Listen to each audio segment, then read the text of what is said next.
It happened while you were sleeping. It happened while the mainstream financial media was distracting you with inflation prints and election polls. They told you the market was quiet. They told you the price drop was just normal profit taking.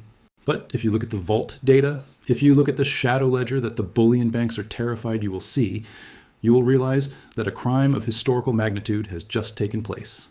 In the last 96 hours, exactly 60% of the available deliverable silver in the Western banking system didn't just move. It vanished. We are not talking about a paper trade. We are not talking about high-frequency algorithms swapping contracts in milliseconds. We are talking about physical bars. We are talking about 1,000-ounce good delivery bars being loaded onto armored trucks in London and New York, bypassing the public exchange and disappearing into the ghost ledger. The question you need to ask yourself this morning is not, why is the price down? The question you need to ask is, who took the metal? Because when 60% of the strategic inventory disappears in 4 days, that is not a trade. That is a raid. That is a panic move by a sovereign entity or a massive industrial conglomerate that knows something you do not. They know the emergency is here. They know that the $300 price tag isn't a prediction. It is a mathematical inevitability that they are desperately trying to front run before the public finds out. The emergency they are covering up is the total failure of the just-in-time delivery system. For 40 years, the COMEX and the LBMA have operated on a fractional reserve basis. They promised you that for every 100 paper claims, there was a bar in the vault. We warned you it was a lie. We warned you about the rehypothecation. We warned you about the ghost silver. But over the last 4 days, someone called their bluff. Someone walked up to the window and demanded the metal. And the banks, in a desperate attempt to stop a default event that would shatter the global financial system, had to empty the back rooms. They had to drain the ETFs. They had to lease the unleasable. You're looking at a crime scene. The yellow tape is up. The alarms are ringing in the JP Morgan trading desk, and the media is silent. This is the story of the great silver heist of 2025. This is the story of who stole the future of the energy transition. And most importantly, this is the story of why. In less than a week, you might wake up to a world where you cannot buy silver at any price. The cover-up is ending. The truth is leaking out. And the $300 emergency has officially begun. Are you ready to see the evidence? Let's start the investigation. To understand the magnitude of this theft, you have to stop looking at the spot price ticker on your phone and start looking at the warehouse receipts. You have to look at the daily COMEX stock reports, the boring PDF files that the mainstream media ignores, but which tell the terrifying truth about the physical reality of the market. For years, we have trained you to understand the difference between eligible and registered silver. But for the new people joining the tribe today, let me explain it simply, because this distinction is the key to the crime. Eligible silver is metal that sits in a COMEX-approved vault, but it is owned by private individuals or entities. It is not for sale, it is just parking. It is someone's private stash. Registered. Silver is the metal that is available for delivery against paper contracts. It is the inventory on the shelf. It is the liquidity. It is the shield that protects the banks from a default. As long as there is silver in the registered category, the banks can say, "See, we have the metal. The paper is backed." For the last 3 years, we have watched the registered category bleed. We watched it drop from 150 million ounces down to 30 million. We called it the drain. It was a slow, steady leak, a death by 1,000 cuts. But 4 days ago, the leak became a dam failure. On Tuesday, the data showed a massive movement. Millions of ounces were reclassified. Warrants were canceled. The metal moved from the available column to the private column. And then the trucks showed up. The loadout reports, the data that tracks metal physically leaving the vault system, spiked to levels we haven't seen since the frantic days of the silver squeeze in 2021. When you run the numbers, when you net out the transfers and the loadouts, roughly 60% of the effectively available silver, the float that wasn't already encumbered by long-term leases, was taken off the table, gone, in 4 days. This is a statistical impossibility in a normal market. Retail investors do not coordinate to buy 60% of the inventory on a Tuesday. Coin shops do not order industrial tonnage in a 96-hour window. This volume has the fingerprint of a state actor. This has the fingerprint of a strategic stockpile being replenished in a panic. And here is the smoking gun. The price dropped. Think about that. In a free market, if 60% of the supply disappears, the price skyrockets. That is supply and demand 101. But in the rigged casino of the COMEX, the price fell. Why? Because the banks needed to create a smokescreen. They knew the metal was leaving. They knew the vault was empty, so they flooded the paper market with short contracts. They dumped billions of dollars of paper silver to smash the price down. Why would they do that? To trigger your stop losses, to scare you into selling your physical metal back to them. They are desperate to refill the vault before the audit comes. They sold you paper fear so they could steal your physical reality. They are covering their tracks. They are trying to hide the fact that the shop window is broken and the shelves are bare, but the warehouse receipts don't lie. The metal is gone, and whoever took it, whether it was China, the US military, or a massive industrial insider, they aren't planning to give it back. The buffer is destroyed. The Maginot line of 30 million ounces has been breached. Now we are staring into the abyss of zero. So who is the ghost? Who has the power, the capital, and the desperation to drain the COMEX in 96 hours? We have identified 2 prime suspects, and neither of them cares about the paper price manipulation of the Western banks. They are playing a different game, a game of physical survival. Suspect number 1, the Shanghai vacuum. We told you in our previous alerts to watch the SGE premium. The Shanghai Gold Exchange is the only honest market left on Earth because it is a physical delivery market. If you buy there, you take the metal. For the last month, the price of silver in Shanghai has been trading $4 to $5 higher than the price in New York. This is not a rounding error. This is an arbitrage scream. It is a siren telling the world that the East is starving for metal. Smart money, the arbitrage bots, and the ruthless commodity traders in Singapore saw this gap. They realized they could buy the cheap silver from the suppressed Western vaults and sell it immediately to the hungry Chinese factories for a guaranteed, risk-free profit. This is the mechanism that sucked the 60% out. The West suppressed the price to hide inflation, and in doing so, they put a discount sign on their strategic reserves. China walked in and bought the entire store. They didn't steal it. The banks gave it to them. But suspect number 2 is even more terrifying for the global economy. Suspect number 2 is the industrial panic bid. While you were watching the charts, a quiet war broke out in the boardrooms of the largest technology companies. We leaked the documents about Samsung's new solid-state batteries. We exposed the 48-volt architecture shift at Tesla. These aren't future technologies anymore. They are assembly line realities. Today, the procurement officers at these companies did the math. They realized the boss byproduct curse.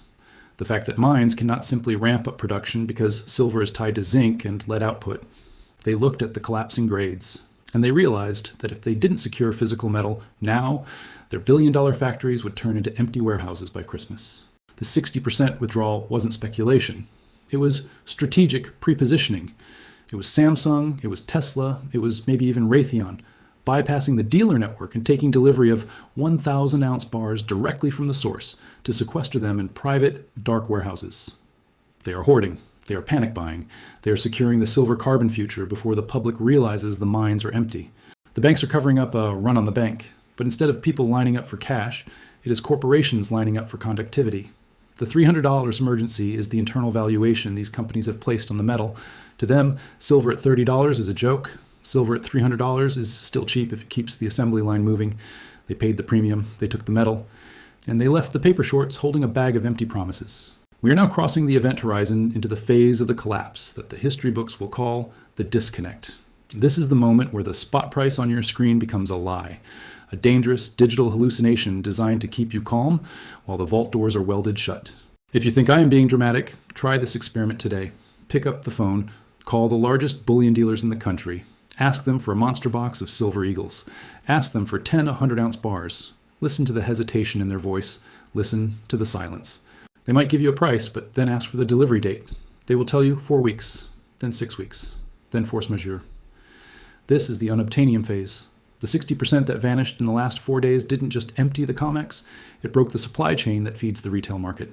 We are about to see a phenomenon that hasn't happened since the Hunt brothers in 1980. The spot price might say $30, but the street price, the price you actually have to pay to get metal in your hand, will be $60, $80, or $100. This is the soft default. The banks won't declare bankruptcy. They will just declare that the silver is temporarily unavailable at the paper price. They will trap you in the paper matrix. If you own SLV, if you own unallocated pool accounts, you will look at your screen and see a number. You will think you are rich, but when you click redeem, the button won't work. They will settle you in cash. They will give you worthless fiat currency at the rigged $30 rate, while the physical metal trades in the back alleys of Shanghai and Mumbai for true value. The emergency they are covering up is the bifurcation of reality. There are now 2 markets, the fake market for the plebs and the real market for the kings. And the kings just bought 60% of the inventory. The window to trade your paper currency for real money is not closing, it is being bricked up. The premiums are about to explode. We are looking at a world where a generic buffalo round carries a 100% premium over spot. Why? Because you aren't paying for the silver anymore. You're paying for the privilege of escaping the banking system. The theft is complete. The getaway cars have left the building. And you're standing on the sidewalk holding a paper ticket for a show that has already been canceled. We have the body, we have the weapon. Now look at the blood splatter. The financial term for it is backwardation, and it is the single most terrifying signal a bullion banker can ever see on his terminal. For the uninitiated, in a healthy market, the future price of silver should always be higher than the spot price. Why? Because it costs money to store metal, insure it, and secure it. If you want delivery in 6 months, you pay a premium for that storage. That is called contango. It is the heartbeat of a normal system. But yesterday, the heartbeat stopped. Yesterday, the curve inverted. The spot price, the price to get metal right now, jumped higher than the futures price. Do you understand what that means? It means the market is screaming that a bird in the hand is worth 5 in the bush. It means the traders do not trust that the metal will be there in December. They are paying a penalty just to get the bar immediately. This is backwardation. It is the death rattle of a fractional reserve commodity market. It happened to nickel right before the LME shut down the exchange. It happened to palladium before it went vertical. And now it is happening to silver. And look at the lease rates. When a bank is short and needs to find metal to settle a delivery, they lease it. They borrow it from another bank. Usually the lease rate is tiny, a fraction of a percent. But in the last 48 hours, the silver lease rates have gone vertical. They are spiking. This is the banking equivalent of a frantic 911 call. Banks are calling each other, begging to borrow metal to fill the 60% hole. And the answer on the other end of the line is no. The other banks know. They are hoarding their own piles. Trust has evaporated. The $300 emergency isn't just about the industrial user. It is about the solvency of the swap dealers. These are the entities that sold the naked shorts to smash the price. They are now legally obligated to deliver metal they don't have at a price that doesn't exist into a market that is in backwardation. They are trapped in a room with a closing ceiling and a rising floor. The only way out is to declare force majeure, to cancel the contracts and settle in cash. And when they do that, when they admit publicly that they cannot deliver, the illusion of the paper market shatters instantly. The price doesn't drift to $300. It gaps to $300. The cover-up is failing because the math of the backwardation is public. They can manipulate the price, but they cannot manipulate the desperation of the lease rates. The system is blinking red. We are witnessing a phenomenon that hasn't happened since the collapse of the London gold pool in 1968. It is called commercial signal failure. For 40 years, the algorithm was simple. When silver rallied, the bullion banks, JP Morgan, Scotia, HSBC, would step in and sell thousands of paper contracts. They would build a massive short wall to cap the price. It was automatic. It was ruthless. It was the tamp down. But look at the trading data from the last 96 hours. As the physical vaults were drained of that 60%, and as the premiums in Shanghai exploded, the banks did not add to their short positions. In fact, the open interest, the total number of outstanding contracts, actually fell. Do you understand the gravity of this? The banks are not defending the $30 line anymore. They have retreated. They have pulled their goalies. Why? Because of a little-known regulatory change called Basel III. The key was the net stable funding ratio rules now make it punishingly expensive for banks to hold unallocated gold and silver liabilities without 85% physical backing. With 60% of the physical silver gone in 4 days, the banks no longer have the collateral to legally hold their short positions. The compliance departments at Bank of America and Citi have tapped the traders on the shoulder and said, shut it down. They are being forced to exit the casino. This is the white flag. The commercials, the smart money that usually controls the price, are now scrambling to become longs. They are trying to switch from being the seller of last resort to the buyer of last resort. But remember, part 3, remember who they are competing with. They are trying to buy back their shorts in a market where Samsung, Tesla, and the People's Bank of China have already vacuumed up the float. This is the setup for the super spike. When the entity that suppressed the price for decades suddenly turns around and starts buying with panic leverage, the price doesn't just go up, it teleports. The suppression spring has snapped. The boot is off the neck of the market. And the banks are now running for the same exit door as you. The only difference? You can fit through the door. They are too fat with derivatives. They are going to burn. We have arrived at the most dangerous part of this investigation. This is the chapter where we talk about the rug pull, and I'm not talking about the price dropping to zero.